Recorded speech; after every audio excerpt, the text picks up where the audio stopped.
taking you behind the door of the physician's lounge to get a deeper insight into just what docs are talking about today. From the clinically profound to the wonderfully routine and everything in between. Well, hello again. And this is your host, Dr. Herb Bravo. And today I have the pleasure of interviewing my co-host, Dr. George Rogu. We taped this episode while George was traveling through Italy, and at this instance he was in Rome in front of St. Agnes Church. This show will be about practice redesign, as George and RBK went through a process of redesigning not only their physical facility, but much of their process as they moved into their new office.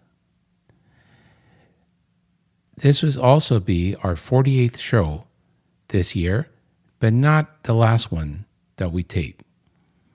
We hope you tune in next year, and until then, we wish you a happy New Year's for 2023. May it be a safe year, full of health, love, and cheer for you, your family, your staffs. And we will try to continue to tell the stories of great pediatricians, people trying to help pediatricians, people trying to teach pediatricians across the Americas as we take care of children one at a time and make this world a better place. See you at the next episode.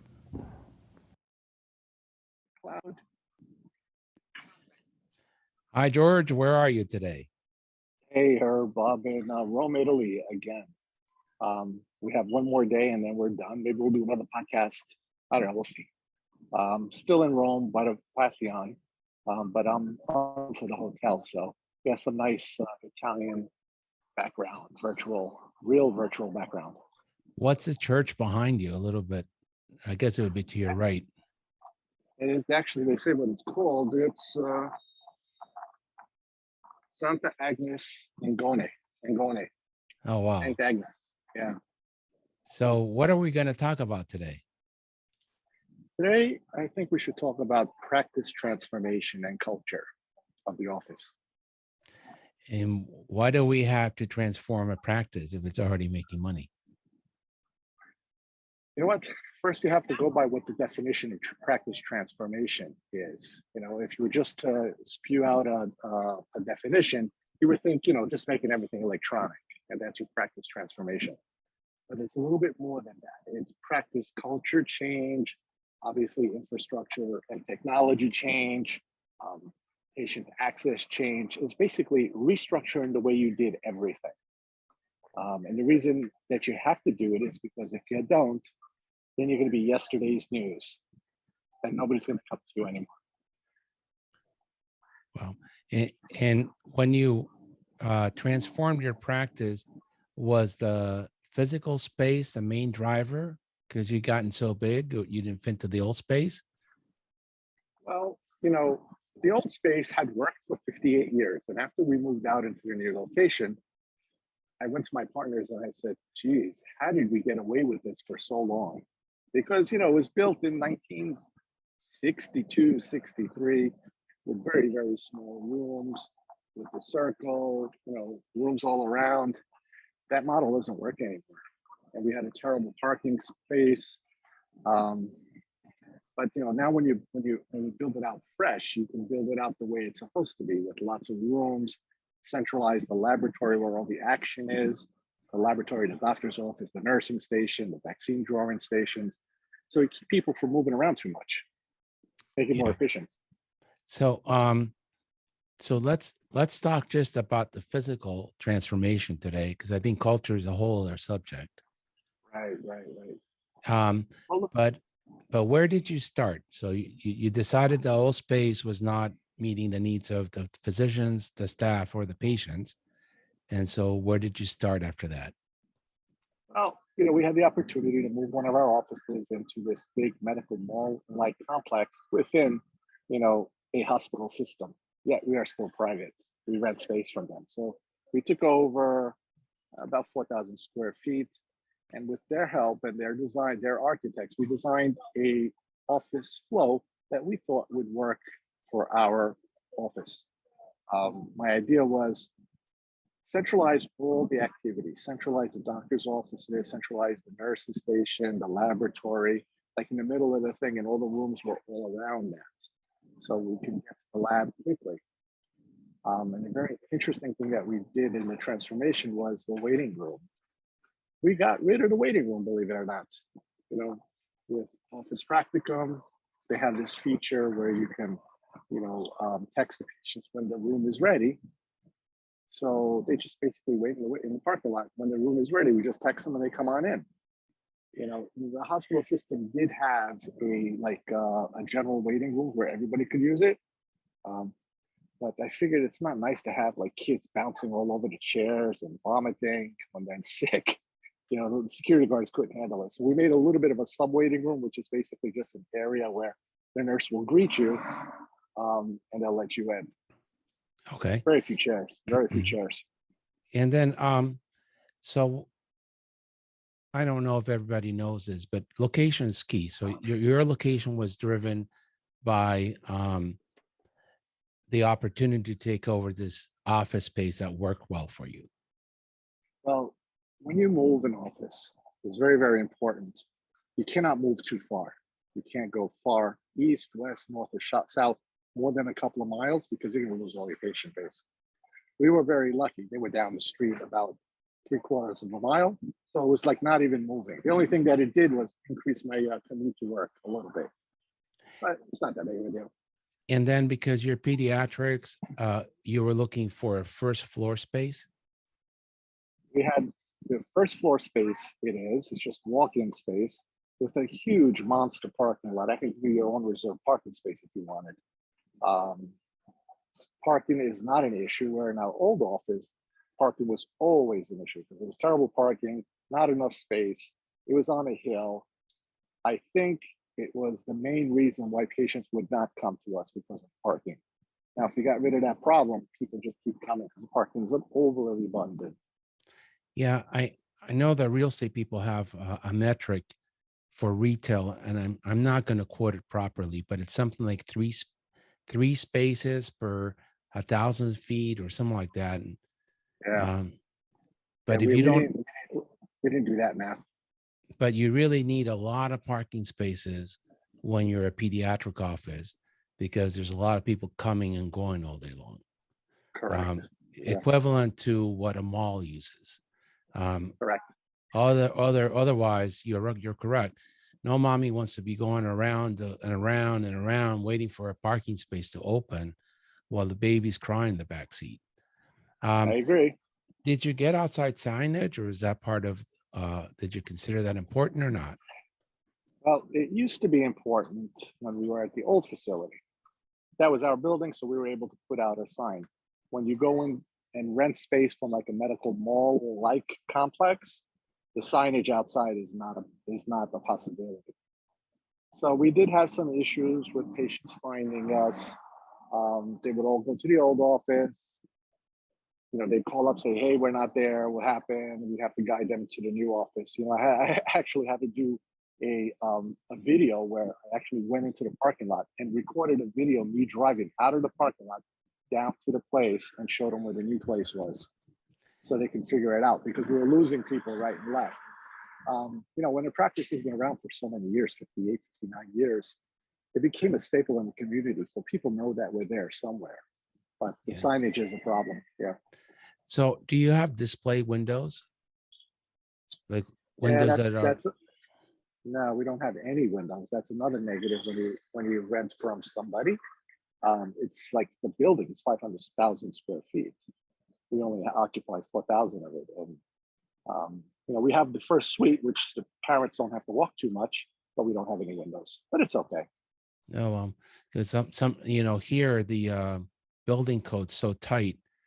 If you're in a 500,000 square foot building, only if you lease a whole floor will you get signage.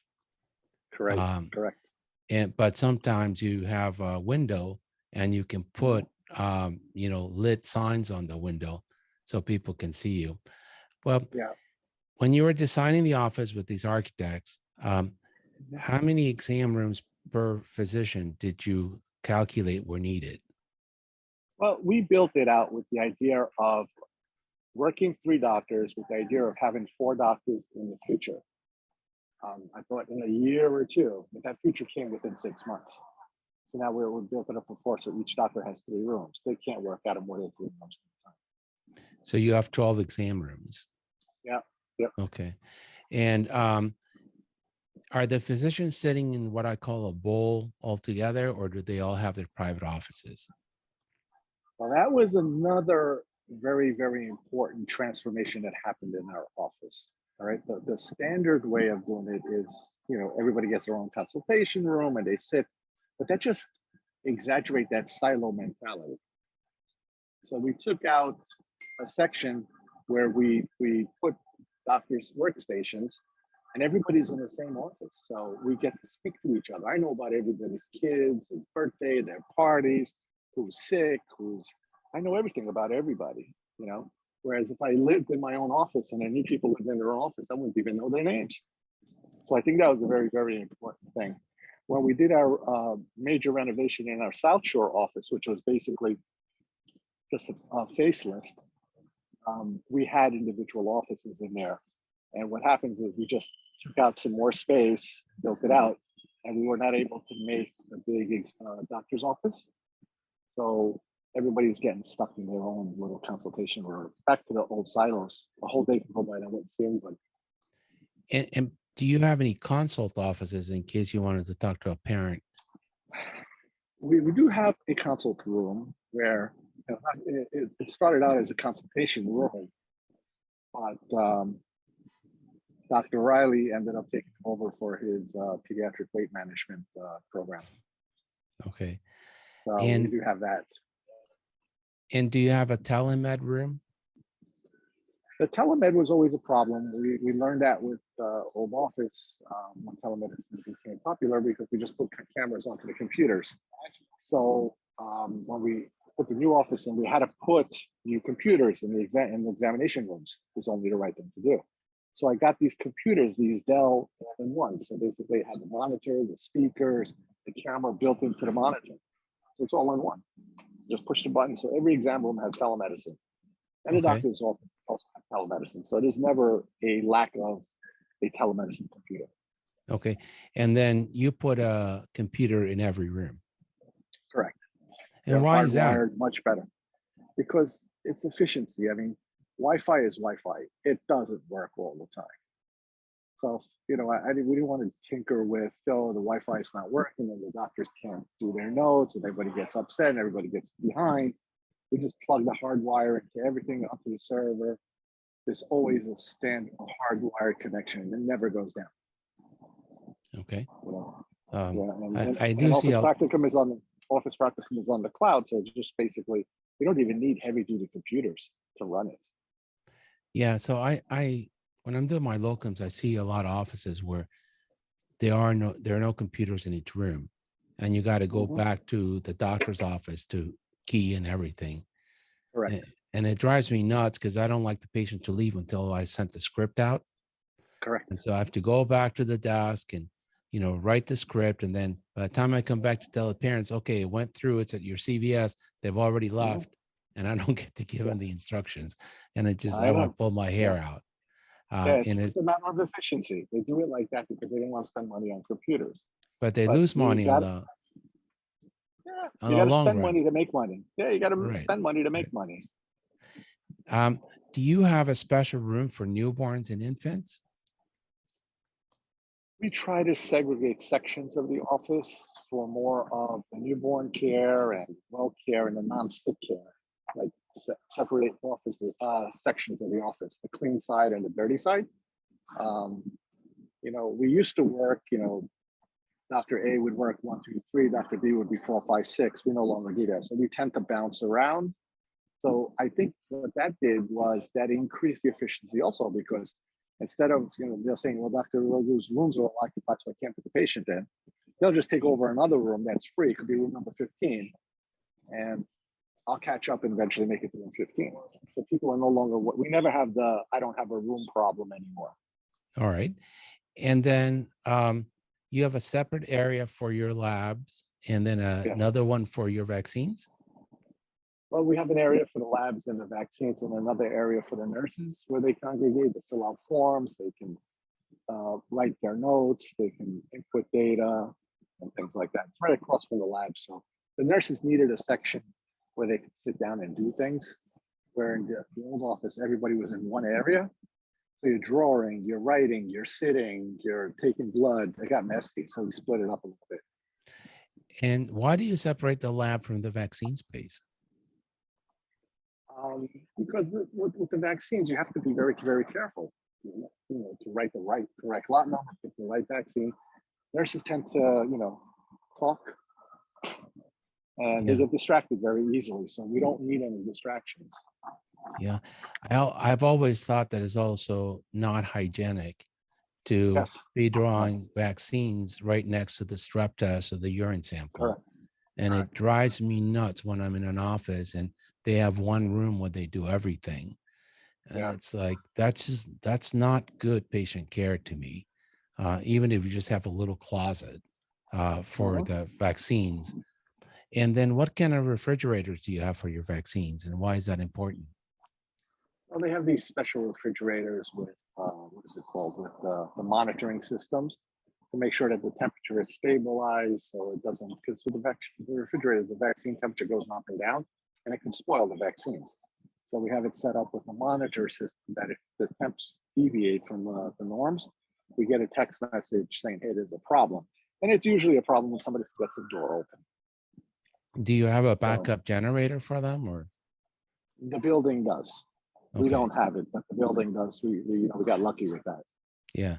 Again, I'm criticizing people, but some people still keep their vaccines on one of those small refrigerators, which absolutely don't hold an even temperature no matter what you do. That's supposed to be a temporary use.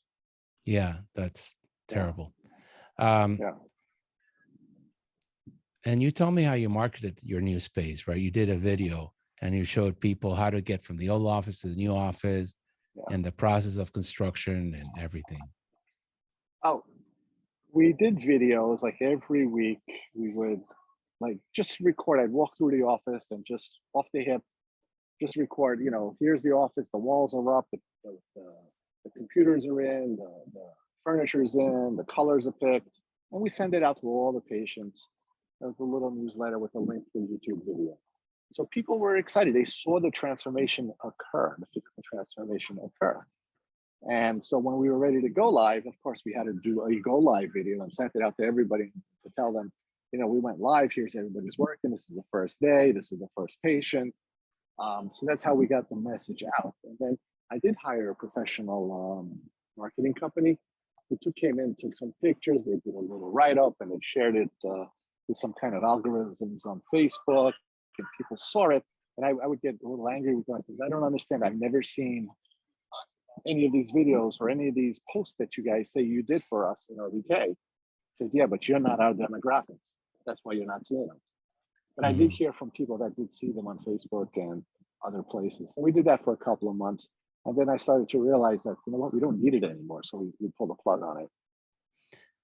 How did you keep some of the old DNA into the new office? Yeah, that was very interesting. We had these old pictures that were painted by hand by some patient back in 1972, 70. You could see the years. So they were all Mickey Mouse, Peter Pan, Alice in Wonderland. They were just on the hallways, different sizes, hand-painted pictures. And in the old corridors that was small, they looked kind of ugly. So I put out a survey to the patients asking, do you think we should get rid of these pictures? And they said, absolutely not, because I remember these pictures when I came as a kid to your office.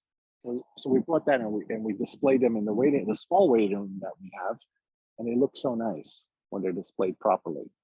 But when they just hung on a small wall, it was terrible. Okay. And how about pictures of the kids as practices? So that since 1960, there must have been a lot of pictures of kids. Yeah, we didn't have in our office, we didn't have the kid thing, but we did have in our secondary office on the South Shore where we did the video with Dr. Raymond when he was a solo practitioner. We brought his office into the Bayshore location that we built out that was renovated.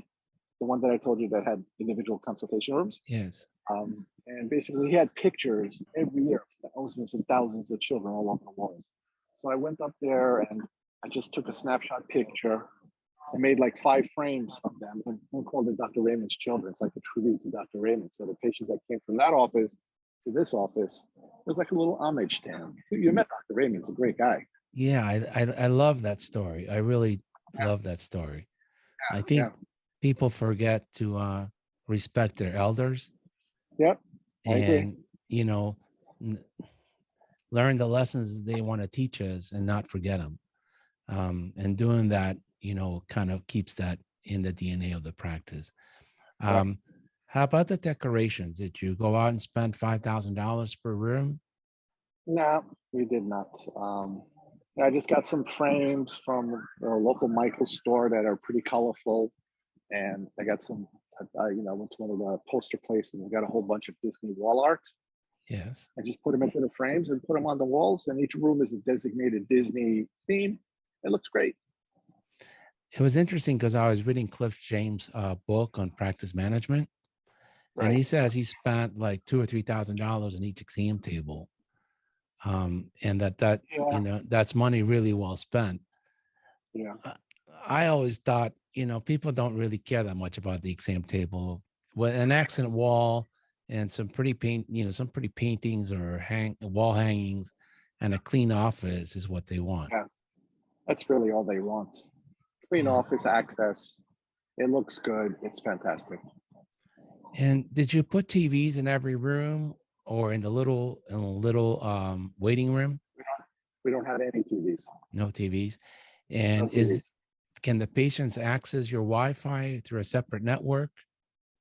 We set up a separate network for the patients, but like I said, Wi-Fi is good. It's bad. It's a nuisance. It never works. That's why even with these videos, I'm hoping that the Wi-Fi is stable. So far, it's been fine. Yeah. But what else did you plan for when you redesigned the office and moved? So we planned for growth, you know, by having the extra rooms, but we grew a little too fast. So now we're already on the 4th doctor. You know, we're getting new young doctors when they come in to interview. They say, "Wow, this is private practice." I got medical students that come in and they say, "Wow, this is what private practice does. I've never seen such a thing." And you have to have a happy atmosphere. You have to have you know, people have to get along. The doctors have to be nice to the staff, to the patient, to each other. You know, that's the culture change, which, like you said, is a totally different topic in itself.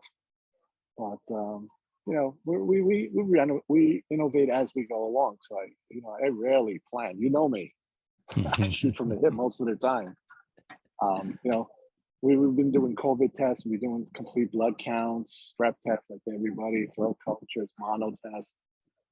You know, what the future will hold, I bet you, pretty soon we're going to be doing those rapid respiratory viral panels in the office. Yeah. You know, right now I don't think they're being reimbursed, but they will be soon. And once that happens, we're going to get it. Yeah. Now you still do CBCs? You have the Coulter machine? Now we have a complete CBC with the diff and everything. It's one of those emeralds. Yes. Yeah. And you know, we're hoping that LabCorp, I think it's LabCorp, they're going to be opening up a drawing station in the hospital system.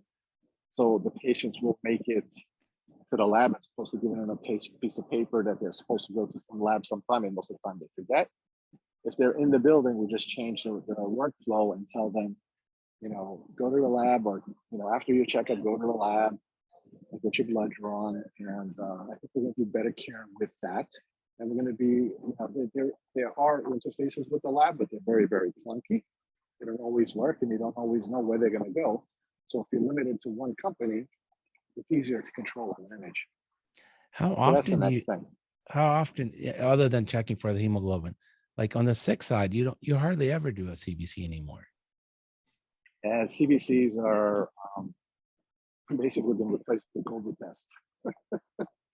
But yeah, you still do it as a checkup on a little kid. You got to do a CBC and a lead at the 10-month visit, at the 2-year visit. So it's one of the quality metrics, the lead test. So if you can do a lead test, you're going to get a CBC too. So we're doing it for well care a lot. What else? Sometimes if they're sick, and we found a couple of ITPs in the office, found a couple of leukemics in the office through the CBC machine. It does help, like, you know, when they come in with a neck mass, you do a CBC, you know, it's not like some kind of a badness, or if they have joint pain, leg pain, growing pains. Yeah, you could tell them it's growing pains. But, you know, I read somewhere that it could be a leukemia. You do the CBC, tell them it's negative, off they go, they're much happier. And it Yeah. doesn't cost a heck of a lot, really. It's not expensive anymore. It used to be rocket science, but not anymore. You know? Yeah. Yeah. Yeah. I know I paid almost $50,000 for a Coulter machine. And Yeah, they're not that expensive anymore. that thing Right. was clunky, you know, it just Yeah. it just had a lot of little hoses that would get plugged up all the time. Yeah. Uh, Yeah, they're not like that anymore. They're not like that anymore. yeah, that's changed. Yeah. Well, what else do you want to tell us before we let you back on your vacation and your good eating? Yeah. Well, you know, private practice is still a viable job description, but you just have to want it. You have to just earn it, and you have to just do it, basically. You can't expect patients to, you know, throw up a shingle and they'll come to you. It's not going to happen anymore. If you do good quality medicine, you know, then the patient will come and they'll start talking to each other. And if you're accessible and easy access in a clean place, with good technology and great doctors, that's a recipe for success. And staff, don't forget the staff. We The need staff medical is very staff, important. assistants, and nurses, and front desk. And also, I forgot to tell you about our centralized call center. You know, a lot of people come in and they say to us, "How come the phones don't ring in this place?" Because we have a centralized call center. Because with office practicum, I don't need to have all the secretaries and duplication of services in each office. I threw them all into our old medical office, which we own, so we're paying rent, and put the computers in there, and the billing is in there, the administration in there, anything that's money and phone is in there, and the care coordination is in there, and the managers are in there, so they're totally separate from the clinical. So anything that happens in the buildings, in the medical offices, strictly clinical, no money. Makes everybody much happier. Yeah. Separate the money from the clinical. Yeah. That's a good idea. I like that idea. Yeah. So easy to do. Yes. All right. All right. Well, this has been great. Love the view. This is a nice shirt Yeah. you're wearing there. Yeah, thank you. That is a beautiful view. Yeah. It's a real view. Yeah, it's Yeah, awesome. These Italians live in a nice place, let me tell you. Yeah. All right, Well, Herb. Thank you. We'll let you go and enjoy the vacation, and we'll see you soon back in New York, I guess. Yep. Thank you. All right. Bye-bye. Thank you for listening. This has been a production of the Pediatric Lounge. On the show notes, you will find links to our co-host and other important notes, as well as a timetable of the topics discussed today. Don't forget to follow us on social media and subscribe to wherever you listen to your podcast. Leave us a great review, as it helps us greatly. In the meantime, we will see you next week. The Pediatric Lounge. The conversations are not intended as medical advice, and the opinions expressed are solely those of the host and the guest.